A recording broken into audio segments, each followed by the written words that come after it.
Welcome back to Life After College. the Life After College Athletics podcast. As you leave a sport, figure out your place in the world. How do you adapt and bring the lessons you learn? The only person that is going to care about what you do is yourself. The most selfless thing you can do is chase your dream. The best athletes are the ones who are ready when that opportunity comes. Your thoughts will lead to your actions. Your actions repeatedly will build the confidence, and the confidence will allow you opportunities that because you've done the work, now I can take advantage of the opportunity. Nobody cares if I don't work out. Nobody cares if I don't go do the little things. Coach isn't here to chirp in my ear. If you can get other people to say yes to you, there's nothing that you can't have. Hit the frickin' dirt every single day. Just showing up. Showing up is the hardest part of anything now. Welcome back to the Life After College Athletics podcast, where we explore the journeys of athletes transitioning from the competitive realm to the business world. In college sports, the ability to assess risk and evaluate probabilities and make split-second decisions is paramount.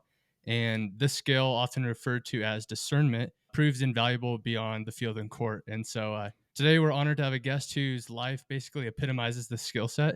After a successful college football career at Appalachian State, he ventured into the entrepreneurial arena, establishing and eventually selling the nationally recognized franchise brand AdvantaClean. His endeavors haven't gone unnoticed as he's graced the screens of the U.S. TV show Undercover Boss, authored 2 insightful books, and currently spearheads multiple business organizations based in North Carolina. So welcome to the show, Jeff. We're happy to have you on. Thanks. I don't know who that is, but I'd love to meet him. Sounds great. Yeah, thanks for having me on. It's a pleasure. We're excited to dive into your story. I'm sure some of our audience has heard about who you are and what you've done. I mean, you itself building a nationally acclaimed business and then taking on the role of being a TV star is nonetheless a accomplishment itself. And then being a college athlete is just an attribute to how you've made such successes in a short amount of time. We'd love to hear from you a 2-minute drill on yourself, what you're doing now, and who you are. Yeah, great. Well, first of all, thank you for having me on. Very excited to do it. I mean, I think at the core of it, I've always been a coach. I've always been an entrepreneur and have really tried to have fun along the way, include people in everything that I've done. So I was a high school basketball player, and we had a football coach that wanted to throw the football. So like, where do you recruit people to catch the football other than off the basketball court? So we were running full court, and I saw this guy up on the shelf, coach's shorts, whistle around his neck. I'm like, I don't know who that guy is. But then he came to my biology class, knocked on the door and said, hey, I'd like you to come out for the football team. And that was really a life-changing moment for me because I really wasn't intending on doing it and wasn't great. But had enough success where I wanted to go on and play college football. So I walked on to the University of Northern Iowa in Cedar Falls, Division I program. And I really didn't have my academic life together. And I learned a lot about football, but I still needed some refinement. So I dropped back to Harper College in Chicago, which was kind of a junior college football factory. A lot of people came back from places they went, like big schools, University of Illinois, Colorado, Washington, all of these places. So it was a squad. I mean, like we went and played Augustana, which was the reigning Division III national champion. I mean, it was 50-0 by halftime, I think. And so it was a good, it was every starting sophomore at that school generally always got a Division I scholarship. So mine was to Appalachian State University, where I met my wife.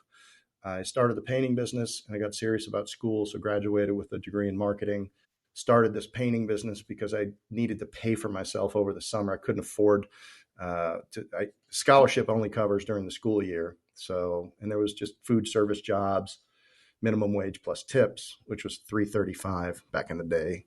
And so I was going to have a little bit more month at the end of my money. So I had started the painting business. It was something I'd done in Chicago, working the trades, built a team of college athletes that were taking classes over the summer. And we did 15 to 20 apartments in a day. My partner and I pocketed around $76,000 over a 4 to 5 week period, which was good money. And I was like, oh, I like this business thing. This is interesting. So what year was that? That was just for that was 1990. Yeah, so that's a lot of money. That's a lot of money in 1990. Yep. Then cut my teeth in the insurance restoration business in South Florida after Hurricane Andrew in 92, and then started the business in 94. Moved to start our second location in 95 back up in the Carolinas. So now we have Orlando and Charlotte. And we became a national, international kind of romping, stomping, disaster restoration, environmental services, emergency services contractor, which I ultimately franchised to 240 locations. And I sold it January 1st, 2019 to Home Franchise Concepts out of Irvine, California, the parent company of Budget Blinds. That's crazy. So we read your book, Discernment. So if anyone who has not read that book, it's a pretty incredible book, especially just because decision making is probably one of the biggest and best skills that you can have in your life. And in the book, you talk about how you got out the startup capital for AdvantaClean. Can you go through that story of you're using your pickup truck and coming up with that for the 25%? Yeah. So, you look back and you realize, what negotiations mattered to you, and two parts of that. So when I had my painting business, I bought a 4-cylinder Toyota truck and had, owned it for several years. I'd paid it off. I went to Florida. I came back and we had this concept of creating this new business, and the buy-in was $5,000. My younger brother, Mike, who ended up as the CFO of the Carolina Panthers after doing 8 years in public accounting, he came out, took over my painting business, put himself through college, lived in a house that I had bought, 100% owner financed, on the backside of a mountain. So he was a landlord in my house, so he got free rent, and then he took over the painting business, that's how he paid to put himself through college. So that was great. Actually, that was, that was really my first example of saying, how can I create something? How can I put systems and processes in place? How can I get accounts in business? And then how can I turn it over to somebody and still benefit from it as a business owner? So really, that was my first thing of like build something and then delegate it and then get above it. Because when I went down to Florida, I still took money off the top of that business that they were running. My partner and I both did. And then when I came back and I needed the $5,000 and I didn't have it, we went to the bank, which we had a relationship with, a little local bank in town, which was a predecessor. It was called, was it First Union, which I think was a predecessor to Wachovia, bought by Wachovia and then Wells Fargo. And we had a good relationship. And I took the truck in as collateral. They gave me a $5,000 loan against it. I handed the payment book to my brother and I said, this truck is now yours to use in the business. When you pay off the truck, you own it. But I'm taking all the money and I'm going to head back down to Florida and pitch my $5,000 in to start this company. So you turned your liability and handed it off to your brother. Well, I think he got a square deal, right? So he was living rent free. He was given a business where he made, I think tuition for him in state at that point was like $2,400 a year. So he was able to make plenty of money to cover it, plenty of money to cover his expenses. And he ended up, straight A's in accounting and went to Arthur Andersen and then ended up, as the CFO of the Carolina Panthers. So, I really was able to monetize that painting business, but you had to have somebody to hand it to. If we didn't have brothers that were coming behind us to take it over, then we really wouldn't have been able to, continue it and monetize it. So it was really a very important part of my cash flow and my business building early on. Sounds simple in retrospect. The idea, hey, I'm going to build something, then I'm going to find ways to delegate it, and then I'm going to get on top of it. But let's dive into that a little bit more. How did you determine, hey, this is the point where I can now kind of delegate some of that business or take an opportunity to move it on to the next person, but still keep an equity stake or a portion of the business? Yeah, I've said this before, it's probably not the right way to say it, but man, many entrepreneurs, first-time entrepreneurs, are kind of screwed into existence by circumstances. So like I had a problem to solve. I had worked concrete, moving and storage. I had worked framing, and then I had worked painting. Well, the only thing that I could do to create a business where I could afford the startup capital was a paintbrush and a ladder. So, to me, I only saw one option. If I wanted to stay there and continue to hang out with my girlfriend, get myself out of situations that probably weren't healthy for me, which led me to having my 2.56 grade point average and dropping out, basically getting kicked out academically in my first college. I had my life going. So I wanted to stay there on top of this little mountain in Boone, North Carolina, because I had found a really good home and I had found a good situation and I was having success. So how do I do that? Well, the only thing that I could figure out to do, because there was no employment that was going to allow me to do it was to start this business. So for me, that was the only choice. And then when I looked around my set of assets and places I could get $5,000, the only thing I saw was the truck. So I'm like, okay, well, this is all, how do I trade that for, for on my way to get into this company? And so, like a big part of the challenge I think that people have today, I mean, with the internet, with social media, is that, and really, kids today have so many options. I mean, there's option fatigue out there. I mean, like I look at my kids, and they were all high performing in the things that they did. They're well educated. They went to camps. They had all this. So I'm looking at them. I'm like, how do you choose now? Like, how do you choose what you do? And then how do you not get envious about what everybody else is doing? You have an idea and you put it out there online, and you see that 10,000 people have already thought of it and are already doing it. I mean, how frustrating must that be for young entrepreneurs to, just to see that and that sea of information that's out there. So, so there's, that's a bit of a challenge today that, I didn't have because I didn't have perspective. I only had the small number of opportunities that were in front of me. And I didn't have, this environment to where I could go out and just be envious of what everybody else was doing, comparative relativity. Envy is the enemy of enlightenment. And, when you're coveting what other people have and you're saying, well, why can't I have that? Or they're younger, they've got more than me and they're younger than me. So, what have I been doing? Like, it's really a distraction. It's not a healthy way to think. Like, you got to be good with you. You got to focus on what you're doing. You got to be proud of, what you're accomplishing. And really, especially early in your career, man, like you got to focus, because your lack of focus will lead to a lack of greatness. You can't do a bunch of things halfway, man. Like, you got to pick something and do it well. And I'm not going to say it doesn't matter what it is, because look, if you could, technology, finance, like there's ways people make a lot of money, in different majors and things like that.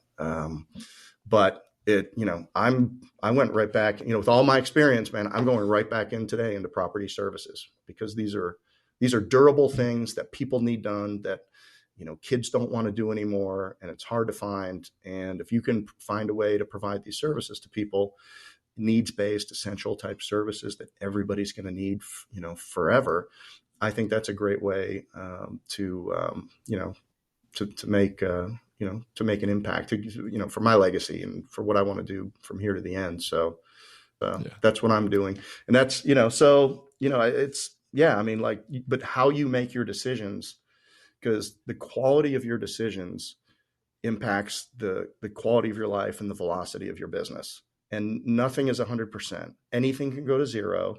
So every little decision you make, I used to tell my little football players, I said, you got 99 decisions to make in a day, starting with whether you make your bed or not, starting with whether you thank your parents, starting with all of these things. So every little decision you make moves that little meter, to a higher percentage of success or a higher percentage of failure versus the outcomes that you've decided that you want.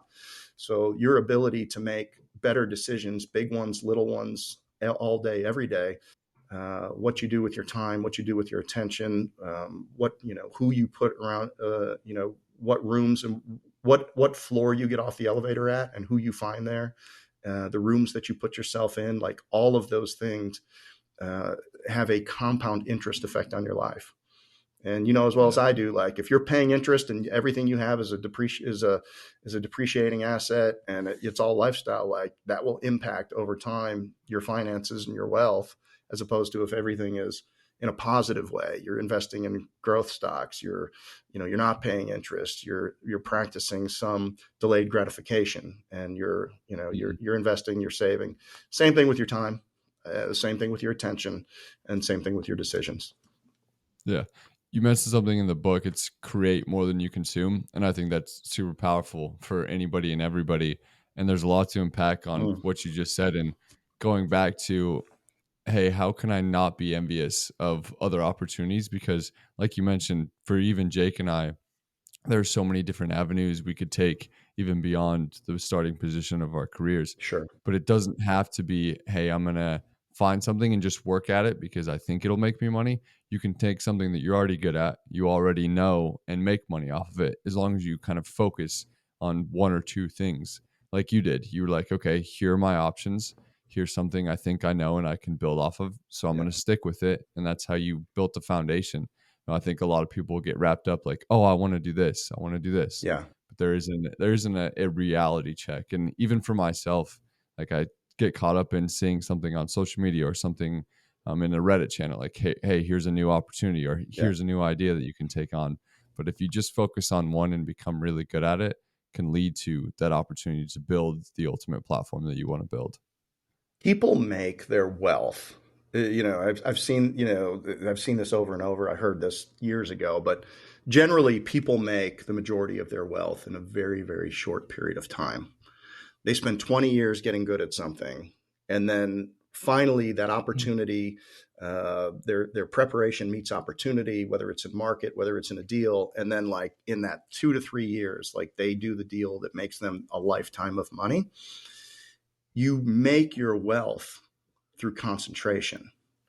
You protect your wealth, you maintain it through diversification. Mm-hmm. So, when I'm like, I sold a business and, we had all this money and we diversified it, and that's great. And we've been able to really protect it. But if I wanted to grow at a 25% CAGR, or if I wanted to hit my hourly rate that I ascribed to myself for my time, the only way that I could hit those numbers was to go back in and create in a concentrated way again. And that's what HomeFront Brands is. So, and all of that diversified investment is all still there. And, it's clicking away. It's not particularly risky. It's in some private and alternatives. It's in the stock market. It's in bonds. It's got a nice allocation. I'm not messing with that. So that's protected there. But I mean, I could just sit there and watch that and it's fine.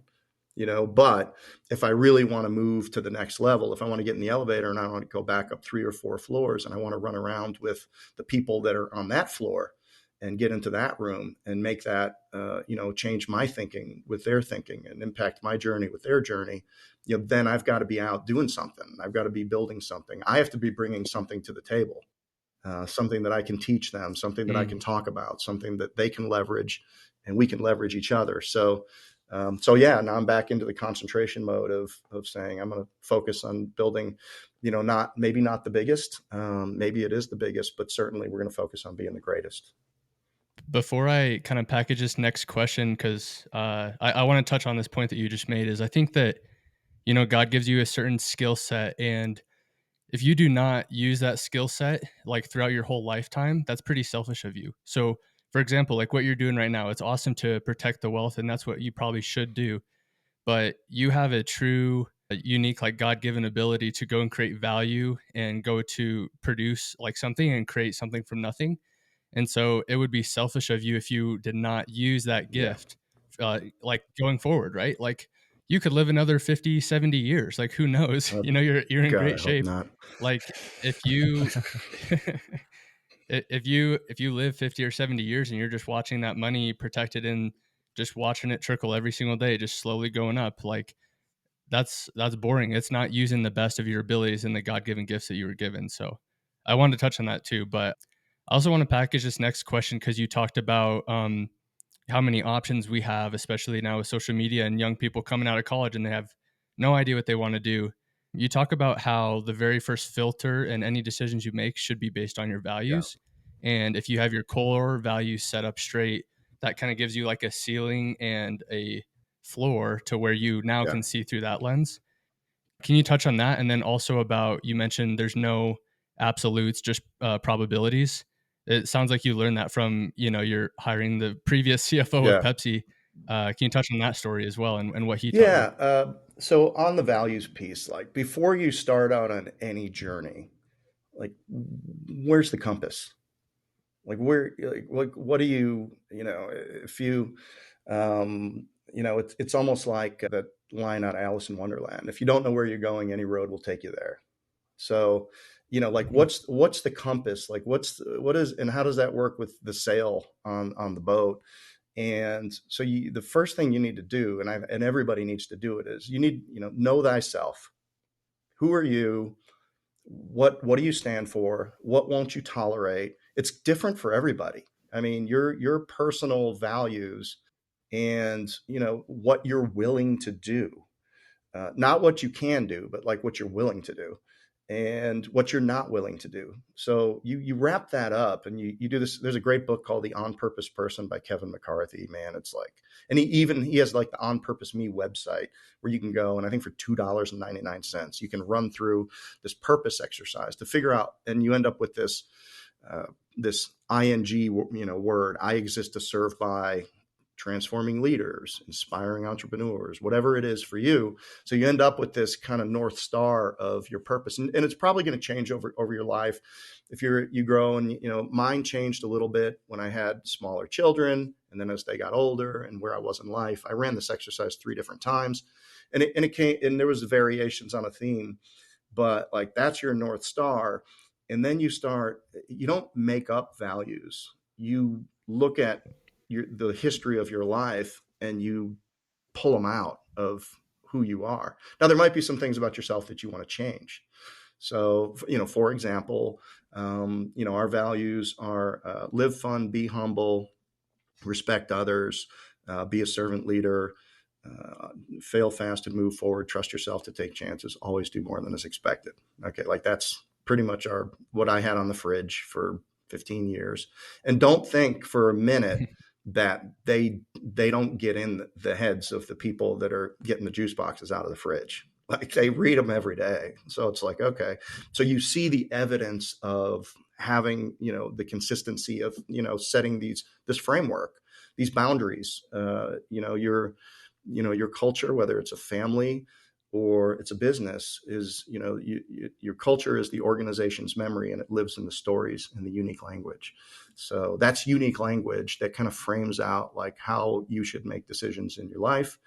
And, we're deciding. I had this opportunity to do Undercover Boss, and nobody in town. I mean, we were active in the town and in all the kids' schools, volunteering, and we were coached everything that they would allow us to coach. And, nobody really knew much about the business, but it had really grown. And we sat down and I said, hey, I've got this opportunity to do this show. We've all seen it. We had watched it. We understood what it was. Sometimes it went really poorly. Drama makes good television. And believe me, they put you under stress. They set you up in situations. And I've had to fight. I mean, I had to go into it and say, they can't put anything on that I don't say. So I had to, they could only put on, now they will put things together that weren't said together to create something. And that's fine. But you don't get to see it until it plays live. There is once you film it for a couple of weeks and then you don't see it till it plays live. They're going to make an interesting television show. And if you looking like a jerk is part of it, then that's part of it. So I sat the kids down, and, we had this mantra that I got from Coach Jerry Moore at Appalachian State University, which was always do more than is expected. And it was sitting above their head. And I said, look, if we do this show, things are going to change for you, because like it or not, there'll probably be an article in the paper. Your friends, your neighbors, your teachers. Now they might look differently at you because they're going to perceive that you're wealthy, or they're going to perceive, whatever it is, or they'll be envious of you because you're on national television, whatever it is. And so we sat down but honestly, it was just laying it against those values of, trust yourself to take chances, fail fast and move forward. You can't not take an opportunity. If there's not a good reason to say no, then you need to say yes. And while there was risk in that decision based on our values, I couldn't set the example of saying, well, I really don't want to do it. I'm afraid, something could go wrong. You're not doing more than expected if you're turning down an opportunity that can help your business in that way. So that was an example of, just looking square at those values and stuff like that. I'll tell you, my daughter, she shot one right back in my face last year. She's a high performer.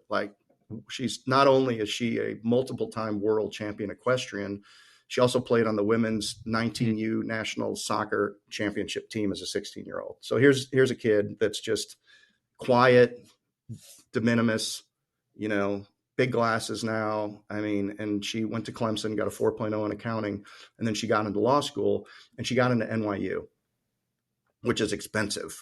And she could have gone, it's a top 5 or whatever. So she could have gone to these other schools that probably would have paid for her tuition to go to a top 25 or 30 school. You still get a law degree, all of that kind of stuff. And dude, I said, well, have you thought about this? And she said, didn't you always tell us to compete at the highest level that we qualify for? And I'm like, well, crap. So yeah, I mean, these values that you instill, they allow you to manage teams with a looser bit. They allow you to, and you have to live them, and you can't say these are for everybody but you, but allows you to really, be more of a coach than a disciplinarian. It allows you to, I don't know what you guys' experience was growing up. Everybody has different parenting styles, and, some are, high discipline. I always wanted to teach the kids not what to think, but how to think. And then teach them the difference between right and wrong. And then at the age of 14, I told them, I said, the age of accountability is 14. There's nothing more that I can tell you. You're basically on your own, and I'm not going to rescue you. So have at it. And, it worked. But the values and, understanding like how we would make decisions on, things that were unclear, challenging things, difficult times was a filter that we always had. And we always had fun, and we always were respectful. And we, being servant leadership is important to us, and making sure that we're helping, people crawl over the bodies of the people that are right around them and don't help them, and then give money to, a national charity. Well, there's people around them that are starving or in need or something like that. So, really, making it personal and helping people that need it when that they need it as well. Being 25 years old right now, one of the greatest things that I think my dad to this day is he raised us to make decisions. So even when we were like 6 years old, if we wanted to order a sandwich at Subway, he is like making us order it. And I'm like, I can't even see over the counter. Like I'm like fogging up the glass, but he wants us to make those decisions. Like, it's not my sandwich, it's yours. And I'm not going to order it for you. And yeah, so like even when we were, 16, 17 years old and we're in high school having these tough decisions to make in life, like my dad and mom were always there, like willing to listen and help and navigate, but they never made the decision for us. And I'm actually super thankful for it, because I think it was super valuable. So to go to that point, I think that if you can raise your kids to make their own decisions, my mom always says the goal of a parent is to, when they're 18 years old, to have your kid be able to leave the nest and be able to be a functioning human on their own. And a lot of moms want to like cuddle their children and have them around, and that's awesome. You should have an authentic relationship with your kid. But if when they're 18 and they leave the house and they can't function and make decisions on their own, then you haven't done your job as a parent, in my opinion. I've seen it. I've seen people that were over coddled show up at college and they go absolutely bananas. Mm-hmm. Like there's that first 2 semesters, man, like they're unchained for the first time and they're trying to work it all in. Let me share this. So one of the bigger rooms I got into was YPO, Young Presidents Organization. It's a pretty high-end group of business owners, leaders, executives, high qualifications to get in. And one of the things that we talk about is we never give advice. We always share experiences. And I think that's the parenting trap falls into that. So if you don't have experience in something, you shouldn't be giving advice in it. And, parents don't, if you don't specifically have experience with something and you're making these, you're constantly just telling kids what they need to think about everything, they get to be lazy thinkers. And, as opposed to just, sharing your experience, setting an example of the best that you can of work ethic and, all of those things.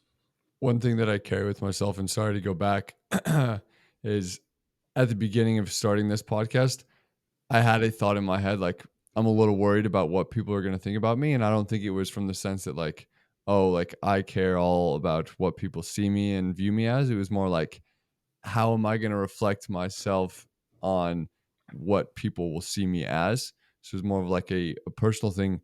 And maybe this does apply to you or maybe it doesn't, but how did you get comfortable with going on a TV show where now you're going to be someone who's going to be recognized and you're going to be putting yourself out there in front of the whole world for people to judge you? How did you get comfortable with that? Because I think if people can skip past that part of, hey, it's not a big deal and this is more of an opportunity than a risk.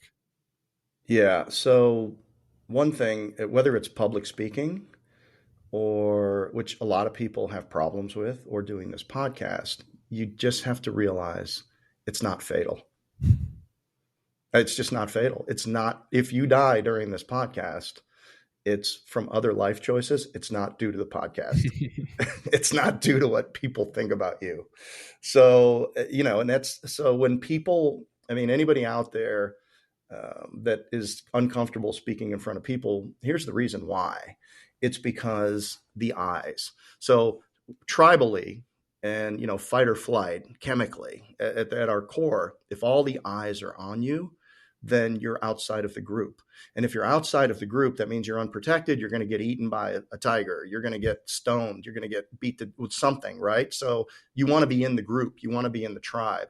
And, so when people see everybody looking at them, they start thinking, oh man, like, it just this reaction that you get, this fight or flight thing. And you really, just remember when you're speaking or when you're doing something like this, people don't know what they didn't get. If you forgot to say something, if I botched an answer, I mean, there's like 10 things I wish I would have already said, but I'm not going to go back and try to trip over myself to get those things in because nobody knows that I meant to say that. So, people get what they get. The show goes on. You just keep rolling forward and none of it's fatal. And if it's not great, then at least you got a rep on it, which this is an athlete show, right? So like get reps. You got to get as many reps as you can. But dude, I'm an introvert. Like left to my own self, I'm sitting on the corner of my couch. Maybe Netflix is on, step into the fridge. Like I'm a total introvert, but yet I speak, I do 10 things like this a week. I do keynotes, like all of that stuff, it's totally against my nature. So, part of it is, and this is kind of gets to the athlete thing. How big is your battery to do things that are against your nature? Like the things that athletes get trained is they develop a bigger battery, and because will is an inexhaustible resource. So the moment you wake up in the morning and you start giving attention to something, and this is why you got to keep, you can't get dirty eyes. Like it's a football thing, right? Like you can't get dirty eyes because if you spend too much time giving attention to the wrong things, you run your battery down. Now you've got nothing left for the things that matter. And in football, like if you're a defensive back or safety or a linebacker, like if you're playing man to man, like where your eyes are, like on the man, you're in phase, you're on the man, their eyes go up, your eyes go up, their hands go up, you play through them. If you're in zone, you drop back into your zone, you make your pass read, drop back into your zone, and then you look for work and you're watching the quarterback. So in football, if you get dirty eyes, if your eyes are in the right place, if you're a linebacker, you're reading through the guards to the near back. If your eyes are in the right place, your feet will be in the right place. You'll maintain your angles, alignment, responsibility, your technique, and you'll be where you're supposed to be on time. So it's the same thing for business owners. Like if you get dirty eyes and you're spending 50% of your attention on things that are not contributing to where you want to go, you're burning your battery during the day. And that's the discipline. Like, I think that's why athletes oftentimes make really, really good entrepreneurs or employees, or they're good at what they do, just because they can be somebody that is against their nature longer. Are you familiar with a guy named Ryan Pineda? Does that ring a bell at all? No. Okay. He's an entrepreneur out in Vegas. Did I steal that from him? Is that what you're getting ready to tell me? No. I'm actually stealing his content right now, about to tell you. Okay. All right. Well, thanks, Ryan. Yeah. But going off of that, because I really like that of, why our whole podcast is about college athletes post athletics, right? And so Yeah. one of the reasons why athletes are so successful outside of it, if they can keep that mindset to apply it to business and work life, is because they've already learned how to work. A lot of people graduate Yeah. college and they've never worked before, or even if they have, it's like, I was a math tutor at Canisius College. Like, what is that going to teach me too much? They Right. haven't gone through the hardships. And if you played college athletics, you've played at a high enough level to where what delayed gratification looks like. Yeah. So one of like Ryan's recent podcasts, the reason I bring him up is because he talked about how as an athlete, like you've learned to work already. And so when you jump in, you're 22, 23 years old, you jump into the real world, like what delayed gratification looks like. You know that you're not going to see big results in your career for the next 5 years, 10 years. But if I can just stick it out and I can build the right habits daily, Yes. that's where I'm going to go. I'll be 35 years old. Like Ryan is 34 right now. He's flipped 700 homes. He owns 550 multifamily apartments. He owns like 3 other businesses, built a huge following on social media, but he's 34. And it's like, how did this young guy do this? And it's like, well, no, he's been working at it for the last 20 years of his life, developing the right habits. Yeah. So I love what you said. Well, look, we as athletes, we learn that if we work hard enough, long enough, that we make progress. And negative progress is the greatest dissatisfactor in life. I mean, like, raise your hand if you like to make less money, your relationship's gone, you're going backwards. Like, that is the biggest dissatisfactor in life. I was one of the reasons I didn't get a scholarship out of high school was I was too slow. Like, I was a basketball player, so I had good footwork, but like I didn't have good straight line speed, and I really needed to work on that. And so now play that forward. I'm at Appalachian State. I'm an all conference tight end as a junior. Led the team in touchdown receptions, all of that. All conference. And we have some injuries and some stuff, and they like, hey Jeff, we want to move you into the backfield. We want you to play fullback senior year. And I'm like, whatever the team needs, coach. Like, because that's what you do. And now what I didn't think all the way through was this. Everything, all of your training is for time. So, when I'm a tight end, I'm running with the tight ends and I'm running with the linebackers. And there's different time requirements that you have to finish your drills in. So all of a sudden, I walk over to this new group here and, we're do this, like, you got to run all the way around the field in like 50 seconds or whatever. And now I'm like 45, and I had 55 before. So here's me at, 240 pounds. And, I'm in here with the backs now. And I have to, everything I'm doing ropes, I'm doing footwork, I'm doing, we're just going. And I'm like, this is ridiculous, but, and then look, I mean, for me, it was, now you take a kid that was, undertrained, underdeveloped, underfocused, too slow to get a scholarship.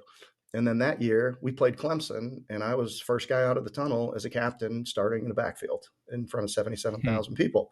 So you say, all right, well, yeah, I didn't go to the NFL, but oh my gosh, I can hang my hat on that. Like, am I fast enough now?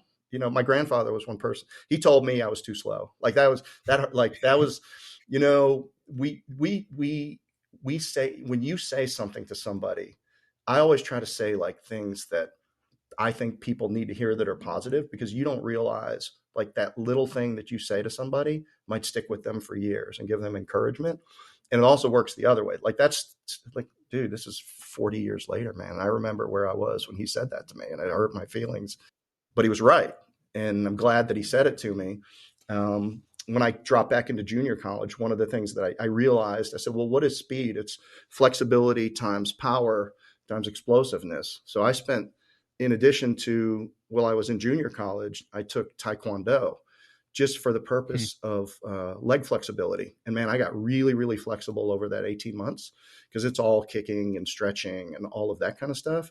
And that gave me just enough speed to get to App State, just enough. Like, it was, I mean, if I wouldn't have done that, if I wouldn't have made that decision to take that training at the same time I was playing football, I don't think I would have gone. I really don't. So it's these little things. So as an athlete, what did I learn during that? Well, I learned that if I think through a problem and I break it down and I figure what are the two or three most important things to solve it, and then I apply myself to it and I don't quit, I was, I hung up a heavy bag in my garage. So instead of going out all weekend and staying out all night, like I would go in my garage, man, and I would just kick that bag and I would practice all the kicks and, and continue to get more flexible and stronger and more flexible and stronger, like literally by myself in a corner of a dirty garage. Like that's, we get rewarded in public for the work that we put in private. And man, that is so true. Yeah. You took negative feedback and you turned it into a positive. Yeah. I Well, had a I never similar spoke thing to him with- again, but it was, that's not true. Right. Yeah, Yeah. just brushed him off. Yeah. No, That was it. I get We're that. done, Pops. Sorry, buddy. I gotta go somewhere else. No, I get that. I was told I was too skinny. I didn't have any Division One offers. I didn't have, or I should say, I didn't have any real Division One offers. And when I got to University of Utah, my first year was a club team, so I was taking a chance on the school. Met with the coach a year before. He said, "Hey, we're taking this program Division One." So I took the opportunity and I took the chance. And first year, I was a starter on the club team. It was great. I was playing, and then sophomore year came. Better athletes came in for our Division One start, and I was benched again. I was told, "Hey, you're too skinny. You're tall and you're long, but you're too skinny. You need to put on some weight."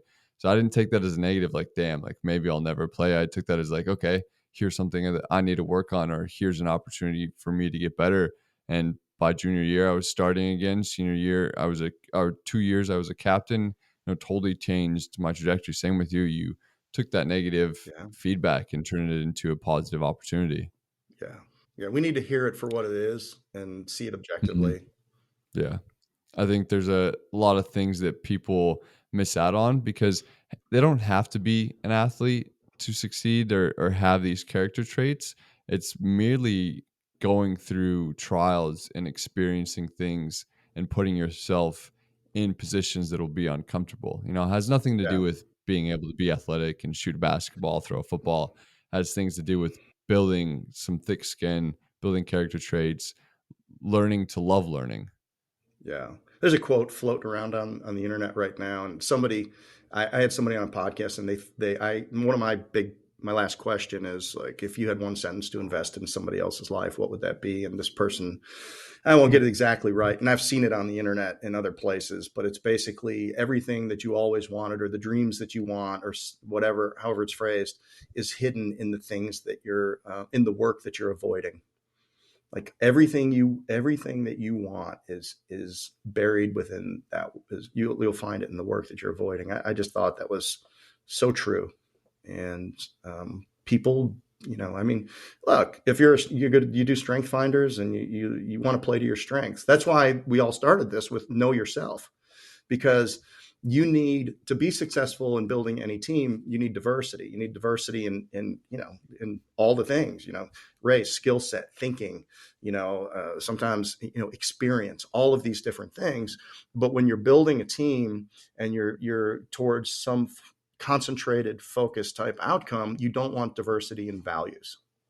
Yeah, that's a thing I wanted to touch on also is I think as athletes, we always have like a goal, and you should have goals and you should be diligent working backwards to see what are my daily tasks in order to do that. Yeah. And you talk about that in the book, right? Like you want to work in 90-day segments, but have a goal that's 5 years away. Sure. I think the hardest thing, at least for me personally too, speaking from my own personal experience and not giving advice, but is that how do you balance trusting God's plan and trusting that, things work together for the good, but also being active and diligent today and working towards your goals?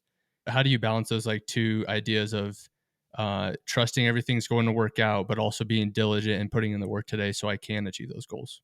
That's a great question. I believe that I've ended up exactly where I was supposed to end up. I think that, the way that I look back and have contributed to the lives of other people, to me is meaningful. And the opportunities, that I've had some small part in creating for people has been meaningful. But I don't know that like I don't know how to balance that. I really don't know, necessarily how to answer that question well, because you got to have faith in what you're doing. You got to have faith in what you believe, and you've got to be aligned with that purpose in the things that you decide to do. Like when I sold my business, I had this great business coach who had built Husqvarna North America to 530 million from like 29 million. And he was the perfect coach for me. I had him for 9 years. And he said, whatever it is you choose to do next, make sure that you drive deeper and deeper inside of your purpose.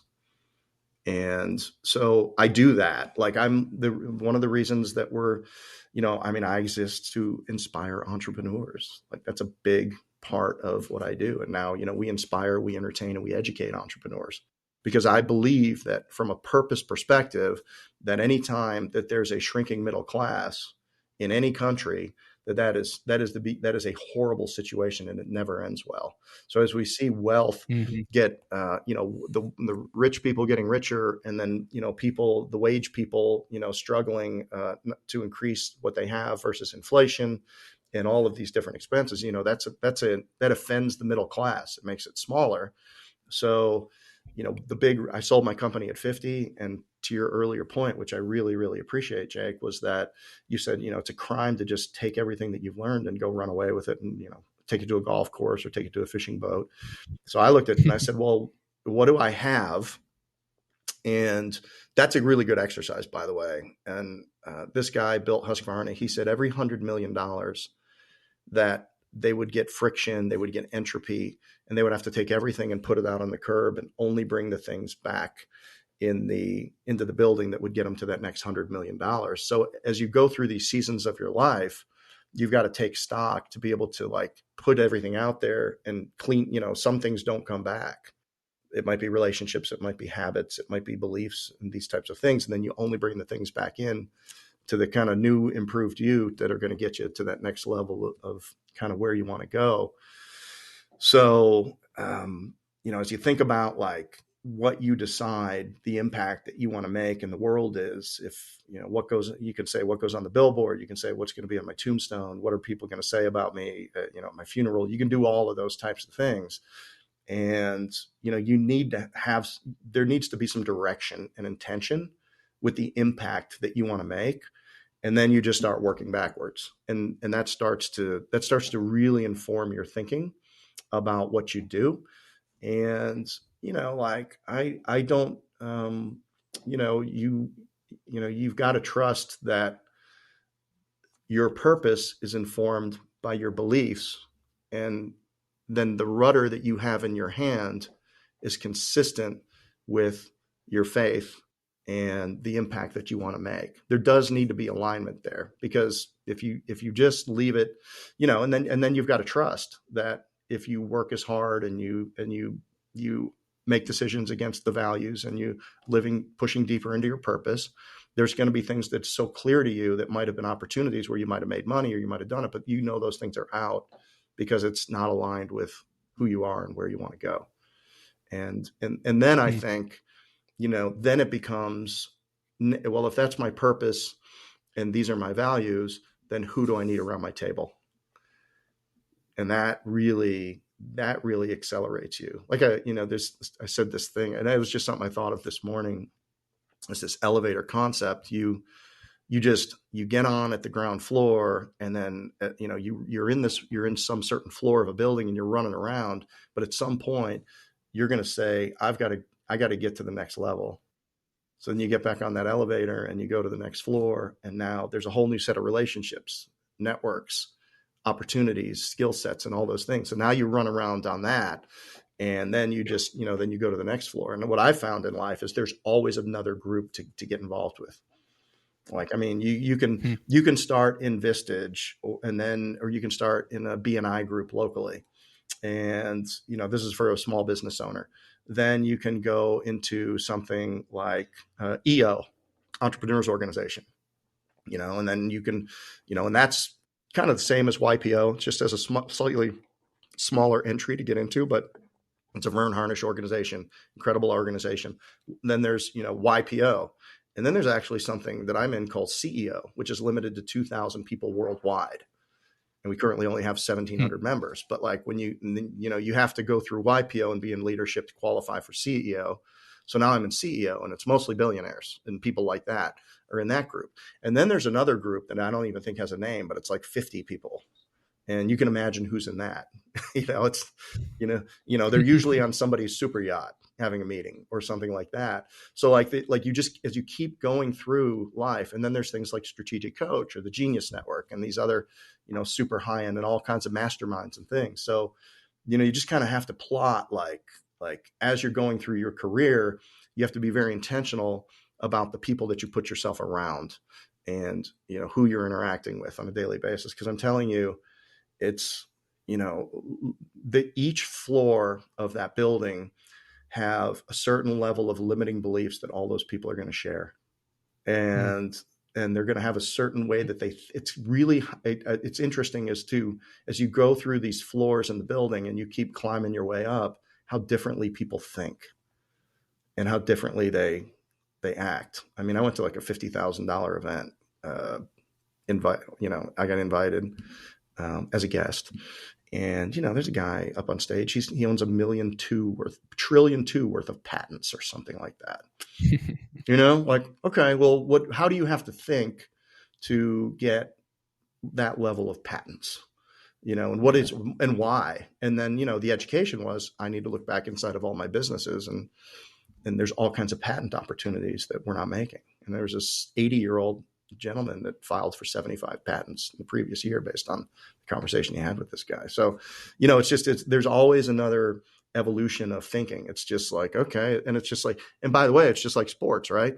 Well, you start at the YMCA and T-ball, and then you go up to travel ball, and then you go up to, and then you're in the Cape Cod Wooden Bat League, and next thing you know, you're in the minor leagues, and then you're in the majors. And so it's the exact same thing. You're just constantly clawing your way up. And at some point, based on people's comfort level, they just opt out.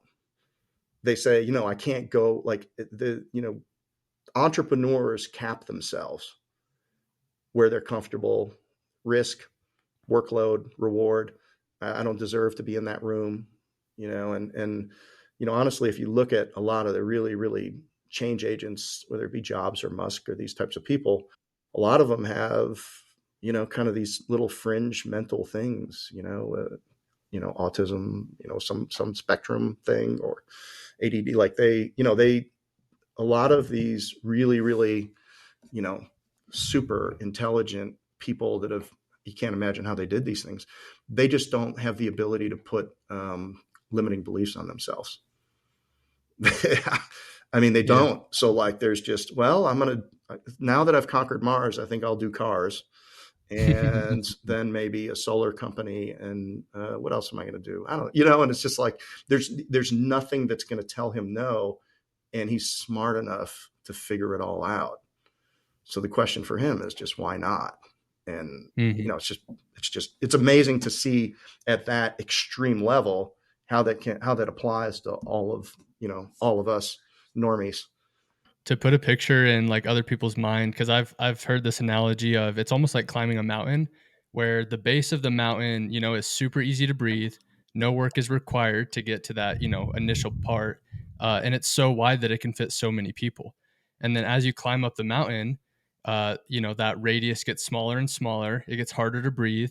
There's more work that's required to get to that level. And as you get up the mountain, the only people who reach the top are the people who got outside their comfort zone. They're not afraid to work in places where they can't breathe. And it's a very small group of people because there's not a lot of surface area for that area to actually hold people, So yeah, I tell people, if you're not living on the edge, you're just taking up space, because all the great stuff happens on the edge in the rarefied air, where the air is thin and the line between brilliance and insanity becomes blurred. That's where all the great stuff happens. And it's like, and some of these people like Tony Hsieh from Zappos. I mean, he did great thing, blew himself up in a meth house fire, so it's like, but he's out there on the edge, right? And he's just doing all these things. And, that line. You should say that quote again. I think it's What, super important. what's that? The line you said about the break between insanity and I don't know what I said. oh well, we'll just have to The line re-record it. between Whatever you brilliance and insanity is blurred out in the yeah, rarefied yes, air where the air is thin. That's a tweet. yeah, that That should be a tweet. okay. That But I was I mean, mean, that yeah. was good.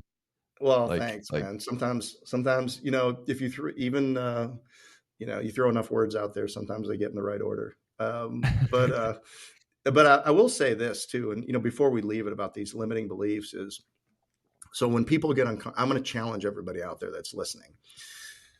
Next training you go through, whatever it is, or class that you're in, or seminar that you're taking, or webinar that you're listening to, when you your body starts to hear something, your mind starts to hear something that makes you uncomfortable, you automatically default to thinking about something else that makes you more comfortable. Or you start to minimize the importance of what you're learning. This isn't really that important. Somebody else will do that. Let me go back to and just doodle on these other notes while they're finishing up this thing. Well, like that's a signal that you need to pay attention to, that that you are uncomfortable with that. And basically your brain is saying, you spend so much more energy when you're uncomfortable and you're learning new things, especially things that you don't like to learn. If there's 3 learning styles, this isn't appealing to your learning style, or this is not appealing to the things that you like to do. So basically your brain saying, I'm going to save the energy and I'm going to go over here and focus on things that I've proven I'm good at. I'm going to think about past successes. I'm going to think about things that make me uncomfortable or that make me more comfortable. Like, people need to stop and recognize that, because then maybe somebody else needs to do that. And basically what you're doing is you're arguing with yourself. So the point is, if you constantly are arguing for your limitations, I'm not good enough to do this.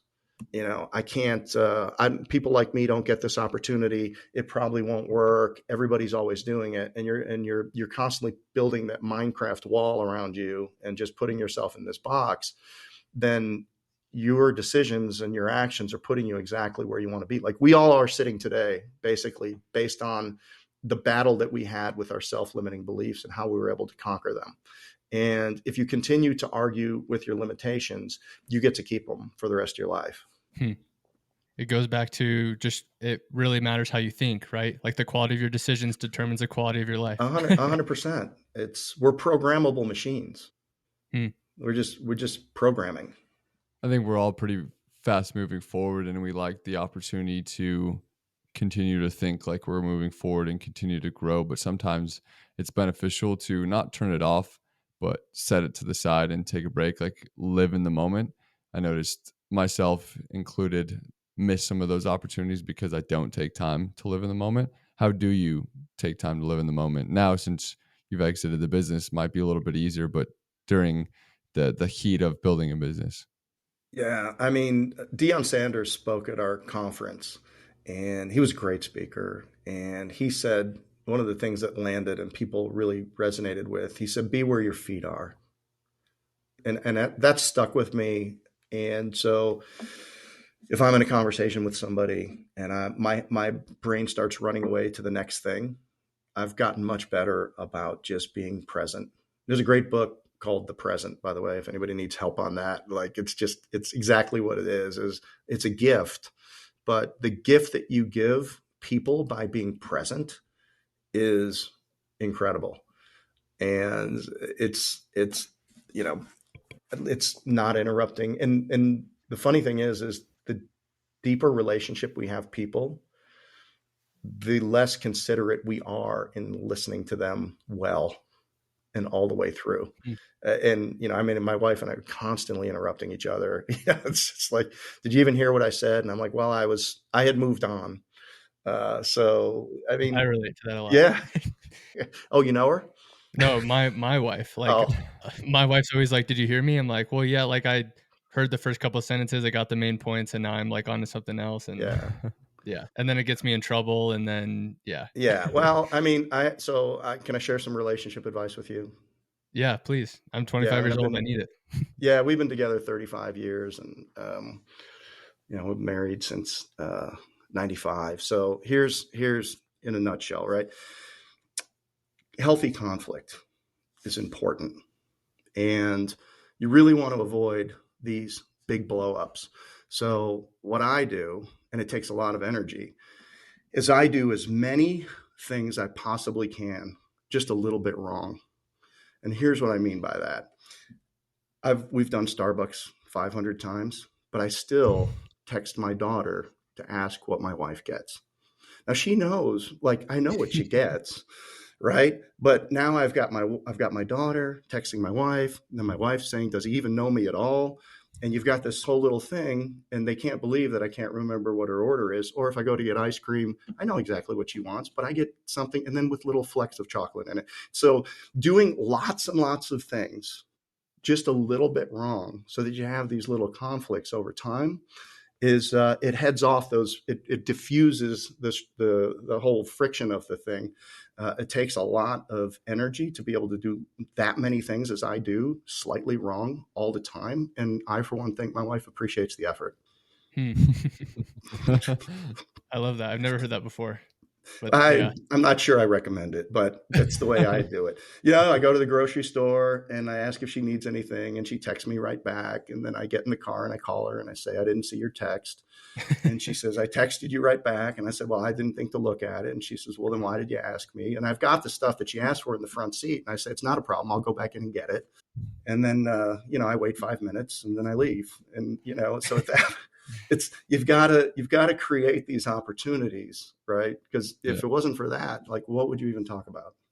You found the little, I don't know if you call it like dynamic or kind of like spark that like keeps the relationship interesting, because it's not something that's going to jeopardize anything or anything that is unfaithful and in a wrong sense, but it's something that like you guys bond over in a sense. So like kudos to you. I think that's important in a relationship to know each other's habits and be able to work through those. Yeah, and just a little bit wrong. Yeah. All the time. You might not, Jake, want to implement that right away. You might want to think about that. But yeah, Morgan, Jake's wife, probably shouldn't listen to this episode. I don't know if she does or not. Do you get things slightly wrong, or are you perfect? No, I definitely get things slightly wrong, but Hey, I'll argue that I do it on purpose. Yeah, I'll argue that I'll do it on purpose, like you're doing. You're not inattentive. It just shows how much I care. Yeah, exactly. Yeah. She was a college swimmer, and so I think that helps a lot, just knowing, when I don't know. I'm super thankful for her because, like, she understands, kind of like Rylan was talking about, like the balance of work, but also being present at where you're at. Yeah. Which I think is super important to have a partner like that. Maybe you can speak to that of, if you're not only talking about, trying to find a wife or a husband, or if you are trying to find a good friend or someone who you can rely on and build a company with, or even a business partner. What are some key aspects you think are super important to have with relationships?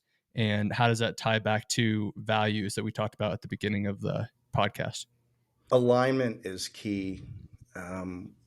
And I think some diversity, like if you're, I'm no expert at this, obviously, but if, observationally, when there's alignment around, how decisions get made, and you look at the big things the same way, but then you also have interests that are complementary and diverse, because, okay, if you look at a marriage, it's basically, it's a big project, right? You've got all of this stuff that needs to get done.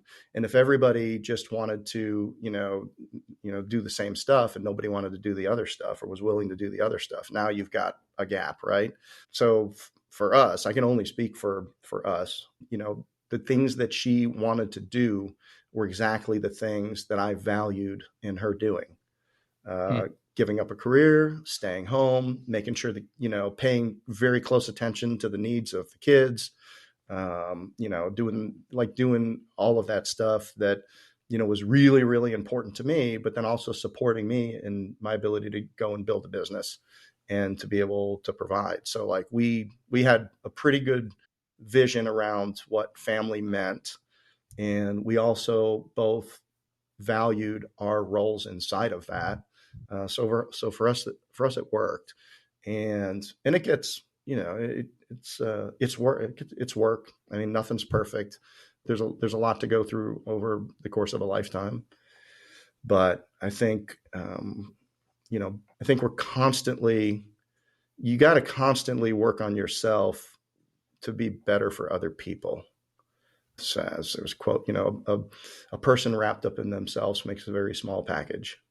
I mean, I think, you could say, and I was having this conversation with a guy, and I think he's got like a 32,000 square foot house, and he's building a 25,000 square footer out in Idaho. And he's building all that, but he understood that without people in it, it was just a structure. So it doesn't matter, like it's really, people are what make a house a home. People are what make a business, an enterprise into a business, into a culture, and into a thing. So, it's doing the people piece well, especially today. I was having this conversation with, I think it was the guy who started Reputation.com.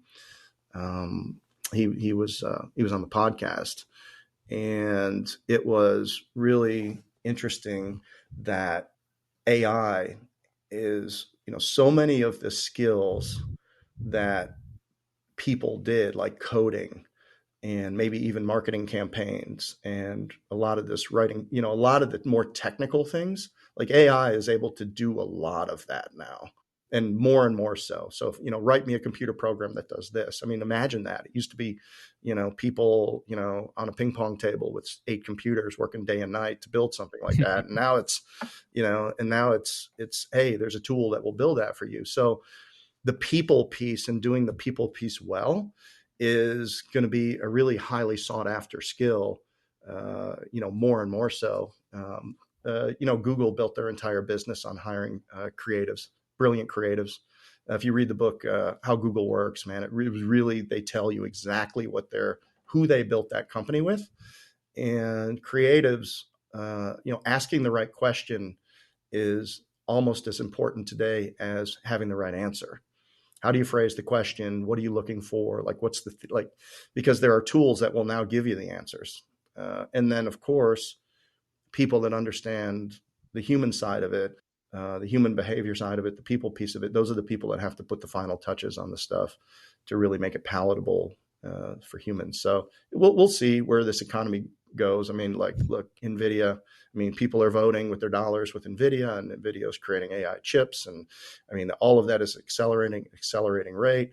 And it's going to be really interesting to see this next couple of years where how pervasive some of these new tools really change the way that we interact and, the skills that are needed in the workplace. So, I think, that, so I don't think working on yourself, communication, leadership, being present, like all of those people skills, whether it's inside of a relationship like a marriage or just in relationship with your coworkers or people on the internet, it's never going to go out of style.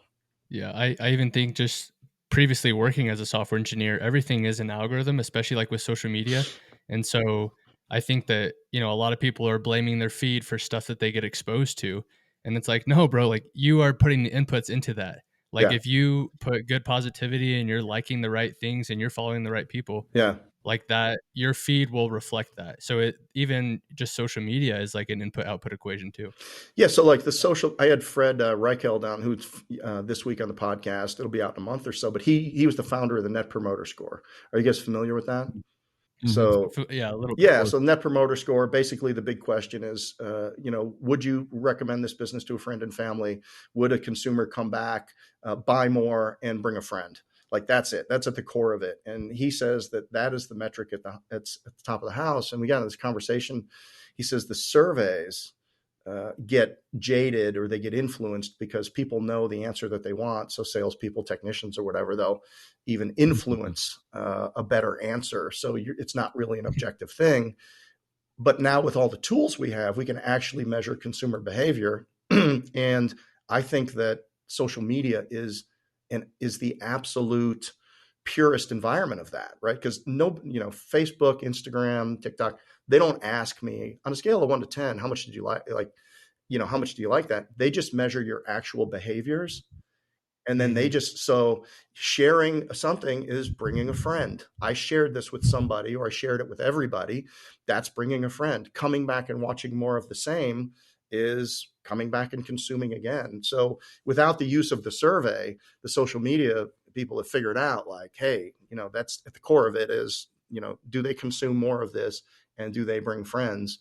And that's really kind of the purest form of it. And his argument is that businesses need to do the same. They need to stop asking the surveys and just actually measuring the actual behavior.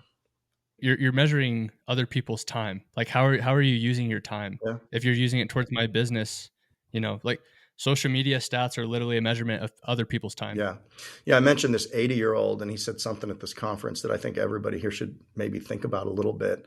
He said, I stopped watching TV 5.5 years ago, and I'm completely off of social media. We do it as a company, but I don't look at it and I don't do it because my attention is just being monetized by these companies. And I made a decision at 75 years old that I could do more with my attention than they could. I like that. And he's 75, that's really dude. important. And he's 80. He's very successful. For him, for him to recognize that is pretty tough in itself. Even for us, I think we try to minimize our consumption as much as possible. But there are some good aspects that come from social media. 100%. You can learn it. You can learn a ton. I mean, there's podcasts, there's posts, there's recordings, there's all sorts of learnings, teachings out there that can teach you something new that you might not have learned if you didn't look on there. But it's make sure you have a set, like, okay, I'm only going to view Instagram for 10 minutes today versus, oh shoot, now I'm monotonously just scrolling through feed, wasting time. Yeah. Well, doing what we do with these podcasts, you've got to respond. You got to engage. You got to, respond to comments and things like that. You want to see how it's going. I don't think I'm in a position to not consume at this point, but to your point is, what am I really doing? I'll be doing something on my computer, and, the phone will buzz, and the next thing I know, it's 10 minutes later and I answered the buzz, but now I've just wasted 9 minutes on, fishing videos or something. It's like, which I love, but they're giving me what I want. And, and we've gone all over the place. I don't think I answered any of your questions you wanted to talk about today, but that's fine. People don't know what they don't get. Yeah, we covered plenty of ground, and I think it was all beneficial no matter what avenue we took. Yeah, I was going to say that the tough part is you have so many life experiences that we can just talk for hours. And so at some point we just got to wrap it up. But I think maybe going off of that to wrap this up, what are you working on now as far as, it seems like the Dudan group and you guys have really focused on media recently, like a couple books, like you have the HomeFront podcast. And then, so maybe just give people like an overall look at what your goals are the next couple of years. And what you guys are working on now, and then how people can find you and get more in contact with you. Yeah, so all about franchising on the business side, what we're building here. I'm a partner in a business called Beam Light Sauna, which is an infrared sauna concept, really fast growing. That provides a lot of health aspects. Saunas are very popular. Everybody's talking about them. And if you can't afford or don't have the space for one, we have a really nicely appointed environment for people to go in and have one. So, and then HomeFront Brands is our property service platform. I mean, property services are the most durable sector, I think, in franchising. And there's going to be 100 million more people in this country in 25 years. There's already a housing shortage. Homes aren't built like they used to. People are migrating around. Less people are doing this type of work. So real big opportunity to create a generational business inside of property services. So we've got 5 current brands inside of HomeFront Brands that we acquired in 21 and 22. We launched to the market in 23. One of the fastest growing franchise platforms in North America.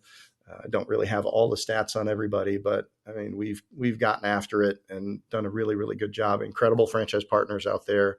So my job inside of that was we really recruited a super top global type executive team to run the business. And, my main job is to just, beat the drums and spread the word and, build the credibility of HomeFront Brands, the platform behind the brand name, introduce us to consumers. So the HomeFront podcast is something, it's not franchise focused, although we've had 5 or 6 franchise guests on there, but we've had Robert Irvine, the Mission Impossible. We've had the Dinner Impossible celebrity chef. We've had Andrew Zimmern from Bizarre Foods. We've had Vern Harnish. We've had Chris Voss, the hostage negotiator. Kara Golden, the founder of Hint Water.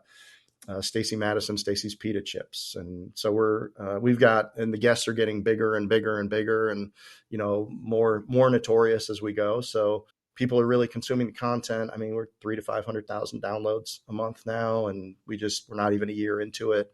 So that's been a big way to get our message out and to let people understand how we think about business. And it's valuable because if you're considering joining a franchise, it's a 10-year agreement with 2 5-year renewals. That's longer than the average marriage in this country. So it's a big deal, and people need to do their homework. They need to get comfortable that with not only the leadership and the people at the home office, but also who's in the community, who are the franchisees. Is that a kind of group that is going to hold you accountable to do better and, challenge you? And we're a radically transparent organization, so everybody sees everybody's numbers. And, it's a very high touch, high engagement, highly collaborative, highly transparent franchise organization. And we're very excited about what we're doing there. We think these are essential services. People need these things.